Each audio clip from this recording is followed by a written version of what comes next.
కాంగ్రెస్ ప్రభుత్వం వచ్చి 2 ఏళ్లైనా కేంద్రానికి ఒక్క డిపిఆర్ పంపలేదు. ఒక్క ప్రాజెక్టు కూడా అనుమతి అస్సలే తీసుకురాలేదు. మరి పాలమూరు 40 టీఎంసీలకు తగ్గించారా లేదా మీరే తగ్గించారా లేదా వదిలేశారా?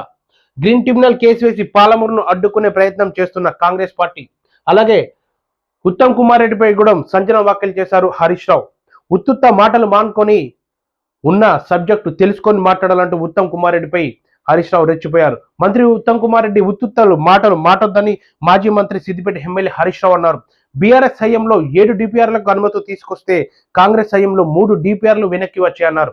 2 ఏళ్లలో కాంగ్రెస్ ఒక్క డిపిఆర్ను సైతం కేంద్రానికి పంపలేదు. అలాగే ఒక్క అనుమతి కూడా తీసుకురాలేదని ఆరోపించారు. ఉత్తమ్ బయటపెట్టిన బీఆర్ఎస్ హయాంలో జీవోలోనే 90 టీఎంసీలు ఉందన్నారు.